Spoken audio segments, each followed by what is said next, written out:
নমস্কাৰ বন্ধু বান্ধৱীসকল, কি খবৰ? সকলোৰে খবৰ ভাল চাগে। আজি এটা নতুন ভিডিঅ'লৈ আপোনালোকক স্বাগতম জনাইছোঁ। আজি দিব ওলাইছোঁ আপোনালোকক অৰুণোদয় আঁচনি আৰু লাখপতি বাইদেউসকলৰ দুটাকৈ ইম্পৰ্টেণ্ট খবৰ, যিহেতু দুটাকৈ ভাল খবৰ দিব ওলাইছোঁ। অৰুণোদয় আঁচনি ধন যিহেতু মুকলি কৰি দিয়া হ'ব কাইলৈ, অৰ্থাৎ কাইলৈ 10 তাৰিখে।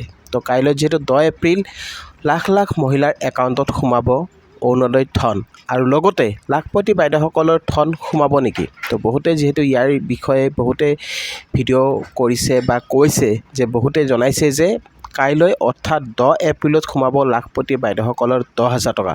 তো সঁচাকৈ 10,000 টকা আপুনি লাভ কৰিব নেকি? তো আজি মই এই ভিডিঅ'টোত আপোনালোকক জনাম সবিশেষ। তো গতিকে ভিডিঅ'টো কোনো স্কিপ নকৰিব, শেষলৈকে চাই থাকিব। তো বলক ভিডিঅ'টো আৰম্ভ কৰোঁ। Welcome to my channel good লাগ আছাম।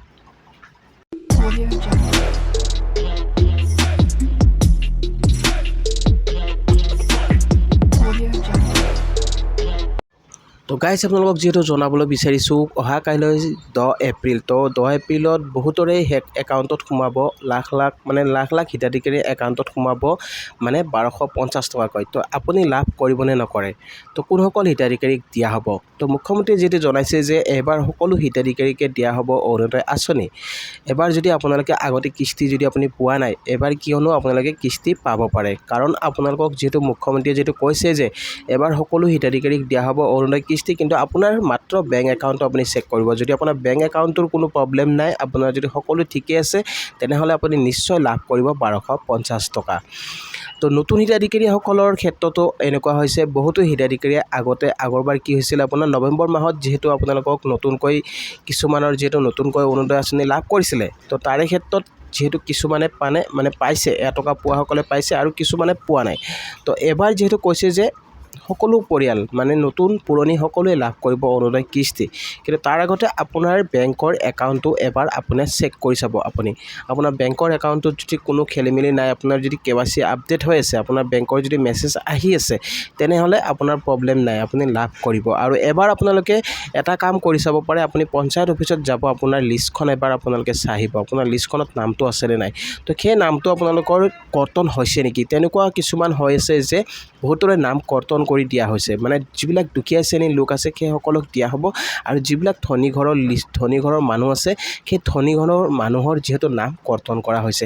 আৰু এনেকুৱা মানুহৰো নাম কৰ্তন কৰা হ'ব পাৰে যিসকলৰ 4জনকৈ যদি আপুনি মেম্বাৰ থাকে, সেই মেম্বাৰে যদি 4জন মেম্বাৰে যদি লাভ কৰে, আপোনালোকৰ ঘৰত যদি 4টাকৈ মহিলা আছে, 4জন মহিলাই যদি লাভ কৰে, বা আপোনালোকৰ তেনে ক্ষেত্ৰত আপোনালোকৰ অৰুণোদয় আঁচনিৰ পৰা আপুনি বঞ্চিত হ'ব পাৰে। আপোনালোকৰ ঘৰৰ এজনেহে লাভ কৰিব অৰুণোদয় কিস্তি, কিন্তু 4জনক দিয়া নহয়, সেই কথাটো মনত ৰাখিব। আৰু এইবাৰ আপোনালোকক মুখ্যমন্ত্ৰীয়ে কৈছে যে অৰুণোদয় আঁচনি থাকিলে আপোনালোকে লাভ কৰিব ইঞ্চুৰেঞ্চ, বিনামূলীয়াকৈ আপুনি ইঞ্চুৰেঞ্চ লাভ কৰিব। আপোনালোকৰ ইঞ্চুৰেঞ্চ আপুনি দিব নালাগে, আপোনাৰ ইঞ্চুৰেঞ্চ অট'মেটিকলি আপোনাৰ একাউণ্টত জমা হ'ব। আপুনি সেইটো চাব নোৱাৰে, কিন্তু আপোনাৰ যেতিয়া এক্সিডেণ্ট বা ডেথ যিটো বেনিফিট আছে, সেই বেনিফিটটো আপোনালোকে লাভ কৰিব পাৰিব। আৰু যেতিয়া আপোনালোকৰ 60 বছৰ হ'ব, তেতিয়া আপোনালোকে পেঞ্চন হিচাপে আপোনালোকে পেঞ্চনো লাভ কৰিব। আৰু লগতে আপোনালোকক কৈছে যে আপোনালোকে ফ্ৰীকৈ বিনামূলীয়াকৈ আপোনালোকে ইঞ্চুৰেঞ্চ পাব। যেতিয়া আপোনালোকৰ ধৰক কিবা এক্সিডেণ্ট বা কিবা দুৰ্ঘটনা হয়, সেই দুৰ্ঘটনা হ'লে যিজন পৰিয়াল মেম্বাৰ, মেম্বাৰে আপোনাৰ ধৰক যিজনে অৰুণোদয় আঁচনি লাভ কৰে, সেইজনে আপোনালোকে লাভ কৰিব ইঞ্চুৰেঞ্চৰ সুবিধা। আৰু আপোনালোকক ক'ব খুজিছোঁ, আপোনালোকে যদি অৰুণোদয় আঁচনি আবেদন কৰিম বুলি ভাবিছে, তেতিয়াহ'লে আপোনালোকে কেনেকৈ আবেদন কৰিব? চাওক, অৰুণোদয় আঁচনিৰ যিহেতু এতিয়া দেখিবলৈ পোৱা মতে কিছুমান জেগাত যিহেতু অৰুণোদয় আঁচনিৰ ফৰ্ম বিতৰণ কৰি থকা হৈছে, তো আপুনি লাভ কৰিছে নেকি? যদি আপুনি লাভ কৰিছে, সেই ফৰ্মখন আপুনি ফাইল কৰিছে নেকি? তো এবাৰ আপোনালোকে পঞ্চায়ত অফিচত খবৰ কৰি সুধি ল'ব, সেই ফৰ্মখন হয়নে নহয়। বা মই ইমান সঠিককৈ নাজানো, যিহেতু আপোনালোকক ক'ব খুজিছোঁ, আপোনালোকে যিসকল মানুহ আপোনালোকৰ ঘৰত আহে বা আপোনাক ফৰ্ম যদি দিছে, আপুনি সুধি ল'ব যে সেই ফৰ্মখন অৰুণোদয় আঁচনিৰ ফৰ্ম সঁচাকৈ হয়নে নহয়। যদি আপোনাৰ সকলো ঠিকে আছে, যদি চৰকাৰে দিছে, তেনেহ'লে আপুনি সেই ফৰ্মখন ফাইল কৰি দিব পাৰে। আপোনালোকে নিশ্চয় লাভ কৰিব অৰুণোদয় আঁচনি।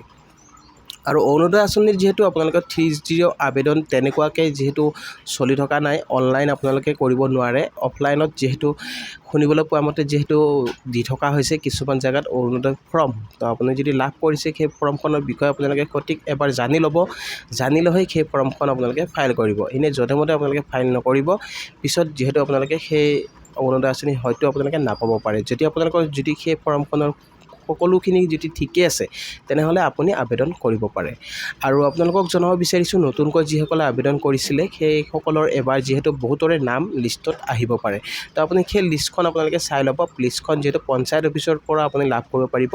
আপুনি পঞ্চায়ত অফিচত খবৰ কৰিব আপোনাৰ নামটো আছেনে নাই। যদি আপোনাৰ নামটো আছে তেনেহ'লে আপুনি লাভ কৰিব অৰুণোদয় আঁচনিৰ ধন। এবাৰ যিহেতু বিধৱা মহিলাসকলেও লাভ কৰিব 1250 টকা, আৰু যিসকলে পোৱা নাই সেই নোপোৱাসকলেও লাভ কৰিব 1250 টকা এইবাৰ অৰুণোদয় আঁচনি।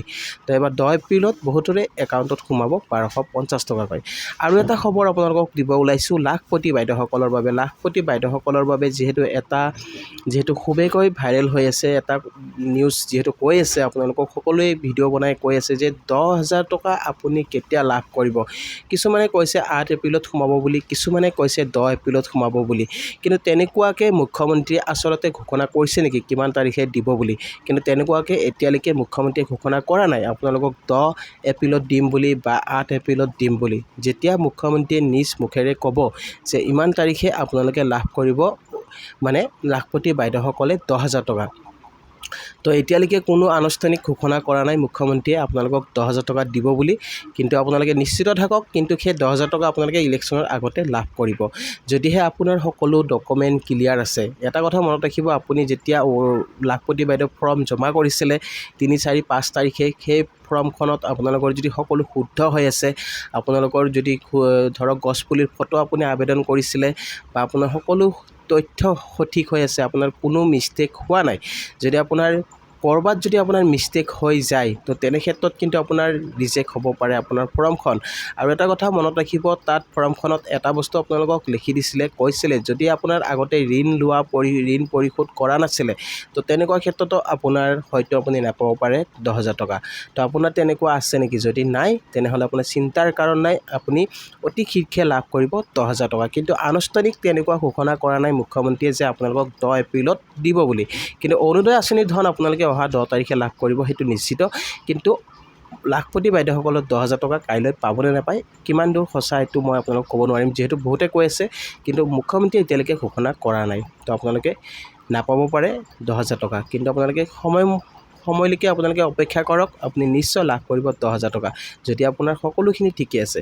তো গাইজ, আজি আপোনালোকক দিব লগা আছিলে এইখিনি ইনফৰমেশ্যন। আৰু ভিডিঅ'টো চাই যদি আপোনালোকে ভাল পাইছে তেতিয়াহ'লে এটা লাইক আৰু শ্বেয়াৰ কৰি দিব নাপাহৰিব। আৰু লগতে মোৰ চেনেলটোত যিসকলে নতুনকৈ আহিছে তো চেনেলটো ছাবস্ক্ৰাইব কৰি ৰাখিব আৰু কাষত থকা বেল আইকনটো প্ৰেছ কৰি দিব, যাতে এনেকুৱা ধৰণৰ নতুন ভিডিঅ' আহিলে সকলোতকৈ আগত পাই থাকে। তো গাইজ, আজিলৈ ইমানে। জয় আই অসম।